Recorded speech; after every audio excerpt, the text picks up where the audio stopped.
जय हिंद दोस्तों, मैं जितेंद्र आपके अपने YouTube चैनल JIT M.Tech में बहुत बहुत स्वागत करता हूं। जैसा कि थंबनेल में आप लोग देख के आए होंगे कि हम WSC workshop science and calculation group 4 का लेवल 1 का क्वेश्चन कराने वाला हूं। अगर आप चैनल पर नए हो तो चैनल को प्लीज़ सब्सक्राइब कर लीजिए। खास करके ITI डिप्लोमा और डिग्री वाले मतलब टेक्निकल वालों के लिए बहुत बेनिफिशियल चैनल है। तो देर न करते हुए हम पहले क्वेश्चन पे आते हैं। पहला क्वेश्चन बोडा मास का है। ये 25 गुणे 1.5 प्लस 2.5 अपान 18 ये है, इसको हल करना है। तो 25 गुणे 1.5 प्लस 2.5 अपान 18 बोडा मास से क्या होगा, पहले डिवाइड कर लेंगे फिर मल्टीप्लाई कर लेंगे फिर इनको जोड़ देंगे। तो इसका आंसर आएगा 37.5, इसका मल्टीप्लाई, ठीक। और इसका डिवाइड आएगा 0.13888 समथिंग आएगा। तो इसको ऐड करेंगे तो हमारा आंसर 37.688 आएगा। ये सिंपल सा क्वेश्चन था। चलिए हम दूसरे क्वेश्चन पे चलते हैं। दूसरा क्वेश्चन क्या है, डिग्री ऑफ फ्रीडम पूछा है। What will be the degree of freedom in link mechanism shown in figure. इसमें फिगर दिया है, डिग्री ऑफ फ्रीडम निकालना है। डिग्री ऑफ फ्रीडम क्या होती है, ये डिग्री ऑफ फ्रीडम क्या होती है। डिग्री ऑफ फ्रीडम होती है कोई लिंक, देखो ये क्या है, ये फाउंडेशन है, ये फाउंडेशन फिक्स है, उसके बाद ये रॉड लगी, ये रॉड लगी, ये रॉड लगी, और यहाँ पिन पॉइंट है 4 जगह। तो ये क्या होती है, कितने डायरेक्शन में मूव मतलब मोशन करने के लिए फ्री है, यही डिग्री ऑफ फ्रीडम होती है। ठीक, आप लोग मेरी बात ध्यान से सुनिए बस। ठीक, तो इसका एक फार्मूला आता है डिग्री ऑफ फ्रीडम का। डिग्री ऑफ फ्रीडम का फार्मूला आता है DOA, मतलब डिग्री ऑफ फ्रीडम ये होता है 3L L -1 L -1 -2J। ठीक, तो ये 2J क्या है और L क्या है, तो J का मतलब ज्वाइंट देखिए, एक जगह, 2 जगह, 3 जगह, 4, तो J बराबर 4 पा गए।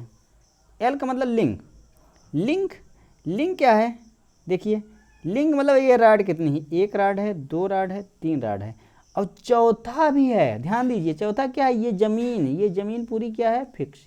यहाँ भी जमीन है, यहाँ भी जमीन, तो ये एक लिंक है, ये दोनों एक ही लिंक है। तो लिंक कितनी है, 4। तो ये हमारा डाटा है, हम इसे निकाल लें 3 4 -1 -2 × 4, ये हल कैलकुलेट करेंगे तो आएगा 1। डिग्री ऑफ फ्रीडम इसकी क्या होगी, 1। ठीक, चलिए आगे चलते हैं। तीसरा क्वेश्चन क्या है, इसमें परसेंटेज का क्वेश्चन है। इसमें क्या कहा है, find the original price of goods if the craftsman sells goods RS 450 after giving 25% discount. इसमें हिंदी नहीं देता, नहीं, आप तो ध्यान दीजिए कि इसका क्वेश्चन का मतलब हुआ है कि 450 रुपये में कब बेचा, जब 25% डिस्काउंट दिया। ठीक, मतलब 25% छूट दे दिया तो वो 450 रुपये में बेचा, मतलब 75%, 25% मतलब सम घटाएंगे तो 25% छूट दिया तो 75 ही बचा, 75% का बेचा तो 450 रुपये, सॉरी 450 रुपये उसको मिले। एक मिनट, फिर से आते हैं हम लोग अपने क्वेश्चन पे। क्या कहा, 75% का बेचा तो इसको 450 रुपये मिले। तो उसका सही प्राइस क्या था, मतलब 100% पे बेचता तो कितना मिलता, तो 450 गुणे, ये एक नियम से होगा 100/100। ठीक, सिंपल सा है, एक नियम। तो इसको हम अगर सॉरी ये सॉरी 100 ये 75 75 यहाँ लिखा जाएगा, यहाँ 75 लिखा जाएगा, ये नीचे आ जाता है और ये गुणा हो जाता है। तो इसको अगर हम सॉल्व करेंगे तो 25 ये 75, तो ये आएगा कुल मिला के 600। इसको हम सॉल्व करेंगे। ठीक, आप लोग देख लीजिए, सिंपल क्वेश्चन है। यहाँ देखिए सिंपल क्वेश्चन है, in a figure which measuring quantity is use to measure a cable. एक केबल उसको मेजर करने के लिए कौन सी क्वांटिटी होती है, तो ये लंबाई होती है। केबल अगर आपको दुकान में देना है तो किस में देना होगा, लंबाई में, लेंथ में, मीटर उटर में नाप देते हैं, ये लंबाई होती है, केबल को लंबाई ही नापते हैं। Found the mass of object if the force acting on object 450 Newton और एक्सीलरेशन 50 मीटर। तो देखो पहले ध्यान दीजिए, कोई भी क्वेश्चन लगाने से पहले उसमें दिए हुए डाटा को हम नोट कर लेते हैं। तो क्या दिया है, फोर्स 450 और एक्सीलरेशन A, और एक बात है और ध्यान देना, मीटर पर सेकेंड। ठीक, कि ये यूनिट भी देखना रहता है। ठीक, चलिए, तो अब इनमें क्या संबंध होता है, मास हमको निकालना है, क्या निकालना, मास। तो क्या होता है, F बराबर एम ए से निकाल लेंगे। क्या निकालेंगे आराम से, ये m बराबर हो जाएगा F बाई ए। इस फार्मूले से हम निकाल लेंगे F बराबर एम ए से। F बाई ए 450 ये 9 आएगा, 450 बटे 50 कितना आएगा 9। सिंपल सा क्वेश्चन है। चलिए यहाँ देखिए, ये फ्री बॉडी डायग्राम दिया गया है। कोई बॉडी है, इस पर इधर 5 न्यूटन इधर 3 न्यूटन का लगा है, तो नेट कितना 2 न्यूटन का बचा फोर्स। ठीक, इतना फोर्स बचा 200 फोर्स ऑफ बॉडी 2 फोर्सेज ये एक्टिंग क्या है। What will B acceleration of the ball, अगर बॉल का वेट 4 kg है, मतलब m दिया है, m बराबर F बराबर 2, m बराबर 4 kg। ठीक, तो इसमें हमारा एक्सीलरेशन पूछा है, तो एक्सीलरेशन वही पीछे वाला ही जस्ट है। तो ये क्या होता है, F बराबर एम एस से ये निकालना है, उसमें m निकालना था। तो m 4 kg दिया, F तो 2 न्यूटन निकल रहा है नेट। ठीक, तो 2/4 मतलब 0.5 आ गया a बराबर। सिंपल सा है। कुछ लोग नहीं समझ में आ रहा है तो वीडियो फिर से पुश करके ध्यान से देखिए क्या हम बताना चाह रहे हैं। ठीक, चलिए अगला क्वेश्चन है, ये फाइंड ए ग्रेविटेशनल फोर्स, मतलब force between 2 object m1 and m2। 2 object है m1 एंड m2, और एक 20 kg का है, एक 30 kg का है, उनके बीच में और g का मान दिया है। तो उनके बीच के क्या ग्रेविटेशनल फोर्स, मतलब फोर्स है। कोई भी बॉडी, ये एक है और दूसरा ये दोनों क्या है, एक 20 का है एक 30 का है, और दोनों के बीच की दूरी क्या है 30 मीटर। ठीक, ध्यान समझिए। तो कोई भी 2 ऑब्जेक्ट, कितने भी मतलब कोई भी बॉडी 2 ठो रखी हो और कुछ दूरी पे, तो उनके बीच में एक फोर्स लगेगा, वही ग्रेविटेशनल फोर्स है। ये न्यूटन साहब खोजे थे, इसका एक फार्मूला दिए थे उन्होंने, ग्रेविटेशनल फोर्स का फार्मूला दिए थे। ये बड़का जी, ये ग्रेविटेशनल कांस्टेंट है। ठीक, बराबर बड़का जी m1 m2 अपान r²। ठीक, अब इसी पे हम वैल्यू रखेंगे। बड़ा जी का मान 6.67। ठीक, सार्वत्रिक गुरुत्वाकर्षण एक्सपांड बोलते हैं, इंटू 10⁻11 ये दिया है। तो 6.67 इंटू 10⁻11, m1 कितना 20, m2 कितना है 30, अब बटे r² मतलब 30 का स्क्वायर। जब इसको पूरा सॉल्व करेंगे तो हमारा, जब इसको सॉल्व करेंगे, क्योंकि सॉल्व करने के नीचे जगह नहीं, हम सॉल्व करके पहले से रखें, इसको हम सॉल्व कर लेंगे तो हमारा क्या आ गया 30, देखो स्क्वायर भी कट गया। इसका आंसर आएगा, ये है 7वां क्वेश्चन, इसका आंसर आएगा 4.4484 क्या इंटू 10⁻11 न्यूटन। ठीक, इतना बल लगेगा क्या इन दोनों बॉडी के बीच में। चलिए यहाँ देखो, ये हम इंग्लिश का ही वर्जन क्यों करा रहे हैं, क्योंकि हिंदी पूरी लिखी ही नहीं है WCS में, यही तो दिक्कत है, इसीलिए लोगों की बैक आती है। और कुछ लोग वीडियो गलत बना रहे हैं भाई, हमने देखी पिछले 1 साल पहले की पढ़ी वीडियो, उसमें डिग्री ऑफ फ्रीडम 4 निकाल दी है। बड़ी अजीब सी बात है, तो कोई कुछ भी बता दे रहा है, बच्चा कंफ्यूज हो जाएगा। चलिए ध्यान से पढ़िए। यहाँ देखो, हम इंग्लिश ही वर्जन बता रहे हैं क्योंकि हिंदी पूरी बात दिया नहीं है और हमको हिंदी समझ में नहीं आती, ऐसा जी हिंदी इसमें दिया है, पूरी बात ही नहीं दिया। चलिए 8वां क्वेश्चन क्या है, in an inclined plane as shown in, ये शो किया है फिगर में, पोटेंशियल एनर्जी एट टॉप इतना है 70 जूल है। What will B potential energy at point A और बी। यहाँ ए देखो, ये पॉइंट ये है और बी ये है। ठीक, अगर एक बॉल को हम यहाँ ऊपर एकदम छत पे ला दिया देते हैं तो इसकी पोटेंशियल एनर्जी 70 जूल होती है। अब पोटेंशियल एनर्जी का फार्मूला होता है पोटेंशियल mgh। m तो मास हो गया, g ग्रेविटी का मान हो गया, और h क्या होगा हाइट। ये हाइट कौन सी हाइट, ये ज़मीन से, ये ज़मीन है। ठीक, तो h हो गया। अब देखिए a और b यहाँ है, a b ये दोनों हैं, ये कहाँ है ज़मीन पे हैं, ए बी कहाँ पे हैं, ए बी कहाँ पे हैं ज़मीन पे, मतलब एच बराबर 0 है। तो mgh फार्मूला होता है, जब एच 0 हो गया तो ए पर भी पोटेंशियल एनर्जी और बी पर भी पोटेंशियल एनर्जी 0 हो जाएगी। ठीक, ए और बी पे दोनों पे पोटेंशियल एनर्जी का मान 0 होगा। तो कौन सा आंसर सही होगा, तीसरा। कौन सा आंसर सही होगा इसमें, 3rd। ठीक, आप लोग देख लीजिए। चलिए 9वें क्वेश्चन पे चलते हैं। 9वां क्वेश्चन कहता है इन अ प्रोपोर्शनल कर्व, एक कर्व दिया है, कहाँ है, यहाँ, विच अल्फाबेट डिस्क्राइब यील्ड पॉइंट। ठीक, यील्ड पॉइंट कौन दिखा रहा है इसमें, यही पूछा है। तो यील्ड ये पहला क्या होता है, इसे स्ट्रेस स्ट्रेन कर्व है, ये क्या होता है, ये क्या होता है, ध्यान से सुनिए, ये प्रोपोर्शनल लिमिट होती है। क्या होती है, प्रोपोर्शनल लिमिट। बात सुनिए, लिखने पर ध्यान दीजिए। दूसरा क्या होता है, ये इलास्टिक लिमिट। ठीक, और ये होता है यील्ड पॉइंट। तो ये सी पॉइंट ही इसका यील्ड पॉइंट है। ठीक, चलिए वही पूछा है ना, यील्ड ही पूछा है। ठीक,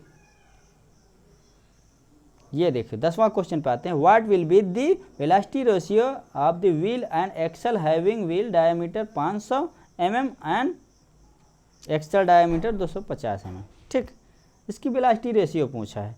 तो वेलोसिटी रेशियो का फार्मूला होता है, वेलोसिटी रेशियो बराबर होता है ड्रीवेन का डाया अपन ड्राइवर का। ठीक, इसमें क्या है, ड्रीवेन मतलब 500 है और ड्राइवर 250।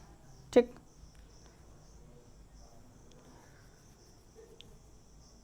तो ये हो गया, इसको काट के 2, आंसर इसका 2 आया वेलोसिटी रेशियो। तो वेलोसिटी रेशियो 2 तरीके से निकाली जाती है, ये एन ड्रीवेन और ड्राइवर अपान एन ड्रीवेन ये होता है, और उल्टा हो जाता है डाया में, एन ड्रीवेन अपान एन डाया ड्रीवेन अपान डाया ड्राइवर। ठीक, तो उसी से निकल गया डाया ड्रीवेन अपान डाया ड्राइवर। ड्रीवेन क्या है, ये। चलो आगे चलते हैं। ये देखो सिंपल सा क्वेश्चन है, देखने से डर जाते हैं लोग। 11th वाला, in free body diagram the direction of net force. Net force किधर ज़्यादा काम करेगा, देखो ऊपर 600 न्यूटन का लग रहा है, ऊपर 600 न्यूटन का लग रहा है, नीचे 1200। तो 600 वाला कैंसिल कर देगा 1200, क्योंकि इसमें 600 एक्स्ट्रा है, 600 एक्स्ट्रा नीचे लगे, क्या नीचे की ओर, 600 नीचे की ओर डाउन, 600 ज़्यादा है ना, अब सही हो गया। ठीक, चला ये 12वां क्वेश्चन देखते हैं। What will be percentage of fraction 85/25। ये तो दशमलव में बदलना है बस। ठीक, इसको बदलेंगे तो ये आएगा 3.4। ठीक, चलो परसेंटेज पूछा था 100 से गुणा वाला, लेकिन आंसर ही ऐसा दिया है गलत। चलो ये मीडियम पाना है, फाइंड द मीडियम। मीडियम पाने के लिए सबसे पहले हम क्या करते हैं, बीच के अंक पाते हैं। बीच के अंक पाने से पहले हम इसको क्या करते हैं, पहले असेंडिंग डिसेंडिंग आर्डर में इसको रखते हैं। तो पहले हम असेंडिंग आर्डर में रखते हैं, 2 मतलब बढ़ते क्रम में, 2 3, देखो इसमें सबसे छोटा 2 है, फिर 3 है, फिर इसके बाद क्या है 4 है, फिर 7 है, फिर 9 है। आप लोग ढूंढिए, हम ढूंढ के रखे हैं। 23 है, 23 2 बार है, और 38। तो मीडियम में क्या होता है, बीच के अक्षर जो बीचों बीच होते हैं। तो इसमें तो इवन है, इवन में 2 बीच में होते हैं, देखो यहाँ 4 इधर और ये 2 इधर, तो ये 2 बीच में आ गए, 9 और 10। इनका मीडियम का, इनके दोनों का सम कर देते हैं और 2 से भाग दे देते हैं। ठीक, अगर 2 मिलता है तो दोनों का सम करके 2 से भाग दे देंगे, अगर 1 मिलता है तो वही हो जाता है। तो इसका मीडियम क्या हुआ 9.5। ठीक, चलते हैं 14वां, फाइंड द मैट्रिक्स एडिशन। इसका आंसर ही नहीं दिया है, तो ये जय श्री राम हो गया। चलो आगे चलते हैं 15वां, what will be the power delivered in to the circuit in if current is 4 ohm resistor, 4 ohm resistor is 2.5, I बराबर 2.5 एम्पियर, 2.5 एम्पियर। फिर से लिखते हैं, आई बराबर 2.5 एम्पियर। ठीक, आर बराबर 40 ओम। तो इसमें क्या पावर, तब P बराबर क्या पढ़े हैं हम लोग फार्मूला, P बराबर फार्मूला पढ़े हैं I स्क्वायर R। ठीक, यही फार्मूला पढ़े हैं। तो I 2.5 का स्क्वायर और R कितना है 40। इसको अगर हम हल करते हैं, इसका सलूशन 250 वाट आएगा। ठीक, इसमें 250 फोर्थ वाला सही होगा। चलिए 16वें पे चलते हैं। इसमें करेक्ट स्टेटमेंट चेंज करना है। तो 1 माइक्रोम 0.01 mm के बराबर होता है गलत बात, 1 माइक्रोम 0.001 mm या 10⁻³ mm के बराबर होता है। यही से पहला समझ में आ गया। ठीक, चलते हैं अगला क्या है, अगला क्या है, दूसरा वाला ऑप्शन 1 माइक्रोन 0.001, ठीक है। टेम्परेचर सेल्सियस ना, इसकी SI यूनिट सेल्सियस केल्विन होती है, तो 1 माइक्रोन 0.001 में, और इसकी केल्विन, ये थर्ड वाला सही है, थर्ड वाला ऑप्शन इसका सही है। चलते हैं अगले क्वेश्चन पे। अगला 17वां क्वेश्चन क्या है, the ratio of speed of the body to speed of sound. तो किसी बॉडी की स्पीड, स्पीड ऑफ बॉडी और वेलोसिटी, वही स्पीड वेलोसिटी साउंड, इसको मैक नंबर से दिखाते हैं। किससे दिखाते हैं, मैक नंबर। ये हुआ मैक, रेनाल्ड नंबर अलग चीज़ होती है, ठीक। सुपरसोनिक आपको केवल मैक नंबर यहाँ जानना है, ठीक। अगला आते हैं question, error in measurement is defined as instrumental reading, true reading, parallax. Error in reading and analogue scale come under classification of, किसके अंदर आता है, इस ग्रॉस एरर के अंदर आता है। ये आप लोग रट लीजिए, बहुत ज़्यादा डिस्क्राइब इसका नहीं है। चलिए, anything that moves in circular path must be acted on a body centripetal force that is perpendicular to the object part होता है, परपेंडिकुलर होता है। ये कैसे होता है, ऐसे देखो, जैसे कोई यहाँ मान लो ढेला, यहाँ पत्थर हम यहाँ धागे से बांध रहे हैं, सेंटर से ये मूव कर रहा है, तो इसका जो पाथ होगा, इसका जो फोर्स होगा, इस पाथ के 90 डिग्री होगा हमेशा, ठीक। चलो आगे चलते हैं। 20वां क्वेश्चन, दी आगे खाली है, is point is define a geometrical, geometrical centre को क्या बोलते हैं, इसको सेंट्रॉइड बोलते हैं। तो सेंटर ऑफ ग्रेविटी बोलते हैं किसको, जिसमें मास होता है, जैसे कोई बॉडी है उसमें m1 m2, तो सेंटर ऑफ ग्रेविटी, लेकिन इसमें ज्योमेट्रिकल सेंटर सेंट्रॉइड होता है, ठीक। सेंटर ऑफ ग्रेविटी जिसमें वेट होता है, सेंटर ऑफ मास जिसमें मास होता है, ठीक। सबका अलग अलग नाम है। चलिए, इफ सब 21 क्वेश्चन ध्यान से देखिए, 21 क्वेश्चन क्या देखेंगे, किसमें क्या पूछा है, if a force 35 newton is required to move a mass 45 kg, एक मास 45 kg का है, इसको फोर्स लगाया 35 न्यूटन, 45 kg का मास है, ठीक, 35 न्यूटन का फोर्स लग रहा है। अब इनको सरकाने के लिए फोर्स लगाया गया, तो इसमें कोफिशिएंट ऑफ फ्रिक्शन दिखाना है, मतलब म्यू। तो ध्यान दीजिए, इसका रिएक्शन भी कुछ होगा, क्योंकि ये किसी चीज़ पे रखा है सरफेस पे, इस बॉडी का रिएक्शन होगा। रिएक्शन क्या होता है, mg। तो 45 mm है, और g कितना हो गया, 10 लिख दो, क्योंकि क्वेश्चन को करना है। तो ये अब ध्यान दीजिए, हमको r मिल गया 45 × 10, ठीक, और F मिल गया 35 न्यूटन। तो फार्मूला जानते, F बराबर म्यू आर, हमको म्यू निकालना है, यही कोफिशिएंट ऑफ फ्रिक्शन, तो म्यू बराबर F/r होगा, ठीक। ये ध्यान दीजिए, आगे हम चल रहे हैं। तो म्यू बराबर F/r है, तो F कितना 35 और R कितना था 45 × 10 किसका, G का मान है, mg है ना। चलो इसको हल करते हैं, तो हमारा आंसर आता है, इसको जब हल करते हैं तो हमारा आंसर आता है 0.08, ये इसका आता है 0.077 ऐसे करके आता है, तो 0.08 होगा। कुछ लोग जल्दबाजी में ये लगा देंगे, तो गलत बात, सही से आंसर लगाइए। चलिए चलते हैं 22 पे।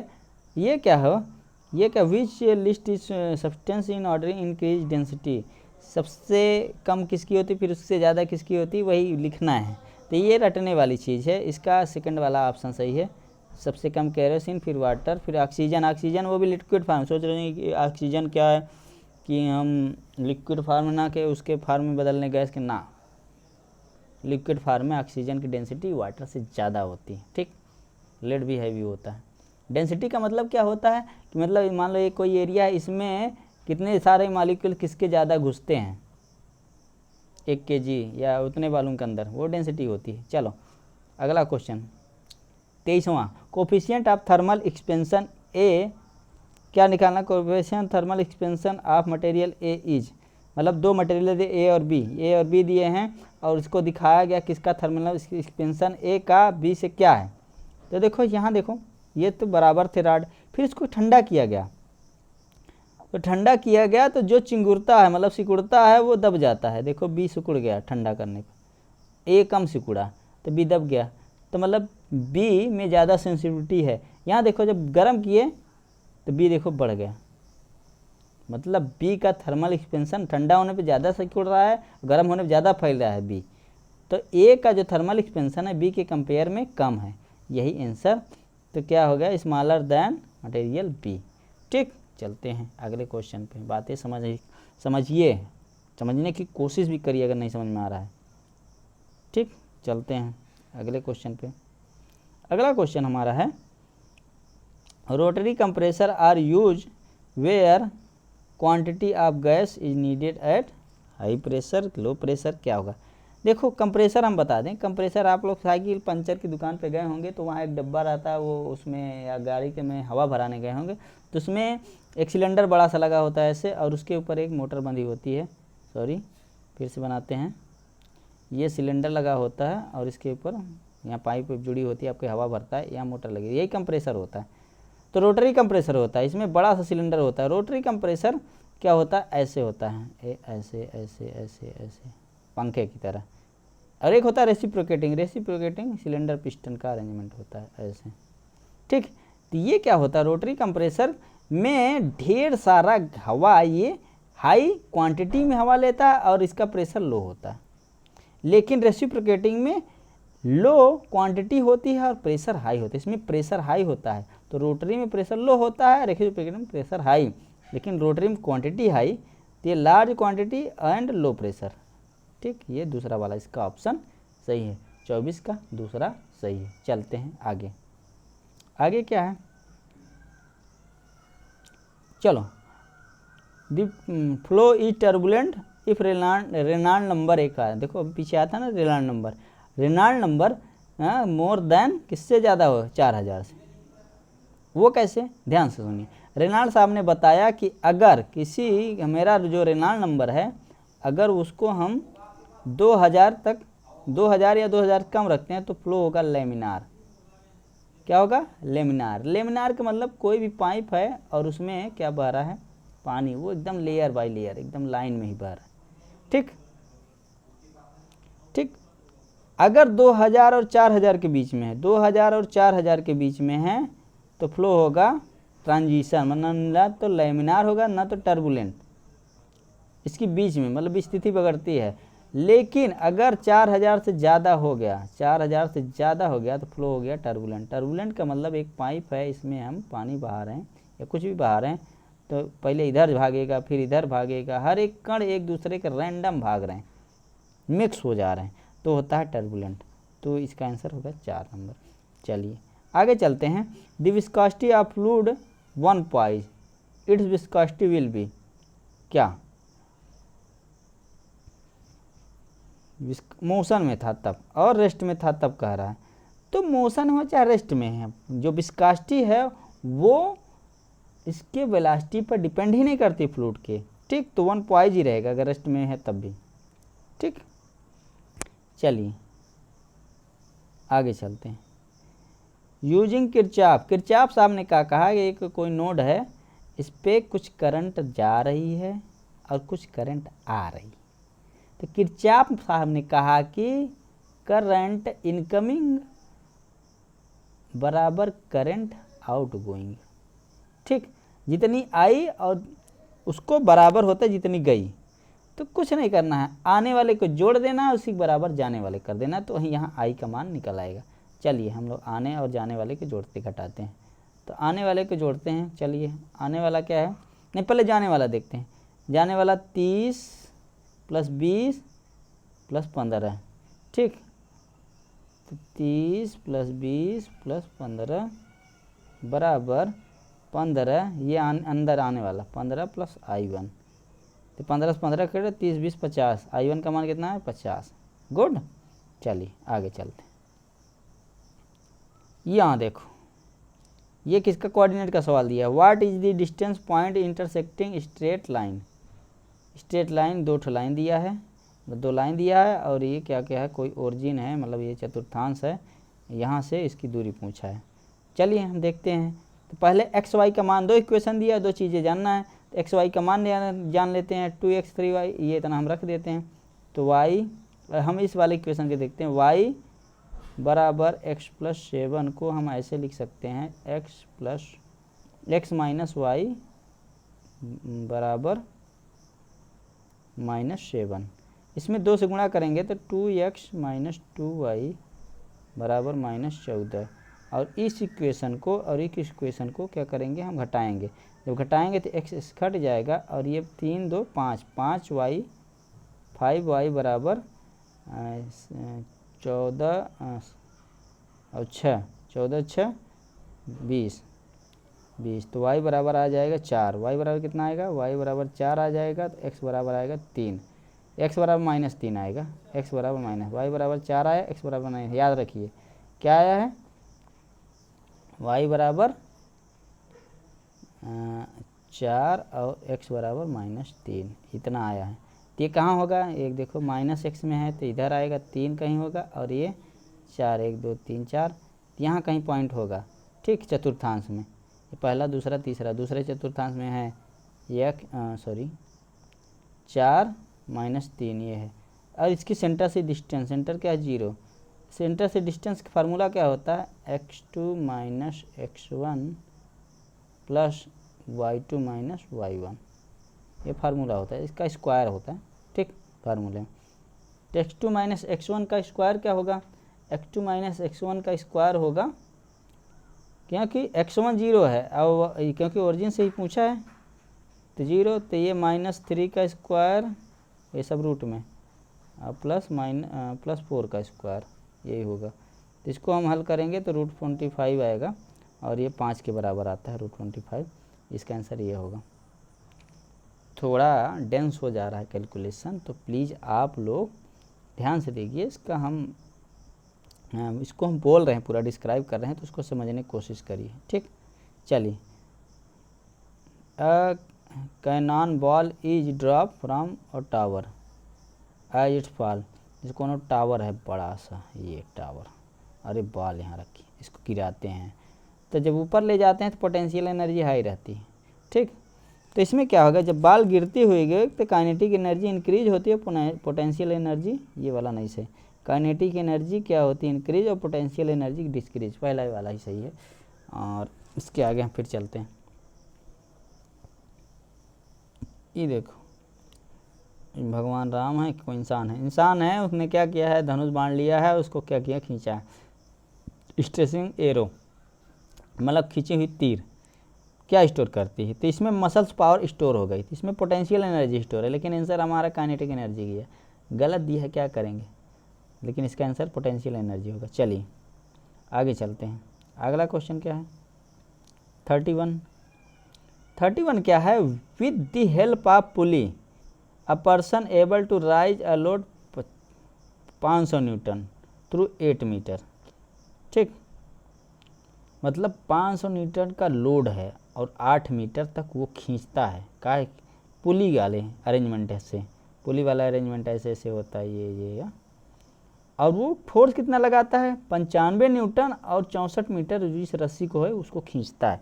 तो इसकी इफिशियंसी पूछा है, तो इफिशियंसी वाला हमेशा फार्मूला होता है, इफिशियंसी फार्मूला होता है, इफिशियंसी कैसे दिखाते हैं, output upon work output upon work input, ठीक, वर्क आउटपुट बातों पे ज़्यादा ध्यान दीजिए, मैं बार बार बोल रहा हूँ। तो वर्क क्या होता है, फोर्स इनटू डिस्टेंस, तो आउटपुट में क्या होता है, 500 न्यूटन का कोई बल और 8 मीटर खींच रहे हैं, इनपुट कितना दे रहा है, मतलब इंसान लगा कितना रहा है, 95 न्यूटन का फोर्स लगा रहा है, 64 मीटर रस्सी खींच के। जब इसको हम सॉल्व करते हैं तो आंसर कितना आता है हमारा, जब इसको हम सॉल्व करते हैं तो आंसर आता है 0.658, कितना आएगा आंसर, 0.658, ठीक। चलिए आगे चलते, ये देखो आंसर है, the capacitance of capacitor is depend on, ये कैपेसिटर दिया, इसका कैपेसिटेंस किस पे डिपेंड करता है, तो हम पहले कैपेसिटेंस का फार्मूला बता दें, ये C बराबर होता है I × A/D, ठीक। इसमें सारी चीज़ें क्या है, ये क्या है, ये है परमिटेटिव ऑफ डाई इलेक्ट्रिक, ठीक। ए क्या है, एरिया ऑफ प्लेट, ये जो प्लेट की एरिया, ये डी क्या है, डिस्टेंस बिटवीन प्लेट, तो ये 3 चीज़ों पर डिपेंड, इतनी चीज़ों पर डिपेंड कर रहा है। आगे देखते हैं क्या क्या दिया है। एरिया प्लेट ये भी है, स्पेसिंग बिटवीन प्लेट ये भी सही है, दी ओड डाई इलेक्ट्रिक यूज ये भी सही है, मतलब ऑल ऑफ दीज पे ये डिपेंड करता है। चलिए आगे चलते हैं। सॉरी, आगे हम कौन से क्वेश्चन पे पहुंच गए हैं? पहुंच गए हैं 33 क्वेश्चन पे। चलिए 33 क्वेश्चन क्या है हमारा, ध्यान से सुनिए। What happened the strength of electromagnet if you add more coil around it. ठीक, तो कुल मिला के कोई इलेक्ट्रोमैग्नेटिक की अरेंजमेंट है, इसमें कॉइल लपेटा गया है इससे। ठीक, इसमें इलेक्ट्रोमैग्नेटिक, तो इसमें क्या कहा है कि इस अरेंजमेंट में हम कॉइल को और बढ़ा दे रहे हैं, मतलब कॉइल को और ज़्यादा लपेट दे रहे हैं, डेंस कर दे रहे हैं। जब डेंस कर देंगे तो इसमें इलेक्ट्रोमैग्नेटिक फील्ड बढ़ जाएगी। कैसे बढ़ जाएगी? इसका एक फार्मूला होता है। क्या फार्मूला होता है? ये इलेक्ट्रोमैग्नेटिक फील्ड बराबर म्यू एन आई अपॉन एल। एन क्या है? नंबर ऑफ टर्न, यही जो टर्न जो बार बार घुमा रहे हैं। आई करंट है और हमारा इसका यूनिट टेस्ला होता है, एल तार की लंबाई है। तो ये एन मतलब एन बढ़ेगा तो इंक्रीज होगा। ठीक, चलिए आगे चलते हैं। ये क्वेश्चन रटने वाला, जर्मन सिल्वर में कंटेंट क्या होता है? इसमें निकिल निकिल जिंक और कॉपर होता है। निकिल जिंक चौथा वाला ऑप्शन इसका सही है। चलिए 35 क्वेश्चन हम देखते हैं। 35, which of these can also be known as hoop stress. Hoop stress का होता है, हुप स्ट्रेस को हम लोग क्या सरकमफ्रेंशियल स्ट्रेस भी कहते हैं। ठीक, चलिए हुप स्ट्रेस को हम लोग सरकमफ्रेंशियल स्ट्रेस भी कहते हैं। आगे ये क्या है? एक कील है, मतलब एक तरह के ये कील है, उसमें तार लपेटा गया है। तो कुल मिला के ये आयरन रॉड है, समझिए, और तार इस स्विच को ऑन कर देते हैं। जब स्विच को ऑन करें इसमें इलेक्ट्रिक मैग्नेटिक फील्ड पैदा हो जाएगी। क्या पैदा हो जाएगी? इलेक्ट्रिक मैग्नेटिक फील्ड पैदा हो जाएगी। ठीक, चलिए इसी के साथ ये वीडियो ख़त्म होता है। आई होप आप लोगों को अच्छा लगा होगा। अगर चैनल को सब्सक्राइब कर लीजिए और लोगों को शेयर करिए, जिससे हमें मोटिवेशन। इसी के साथ मैं वीडियो ख़त्म करता हूँ।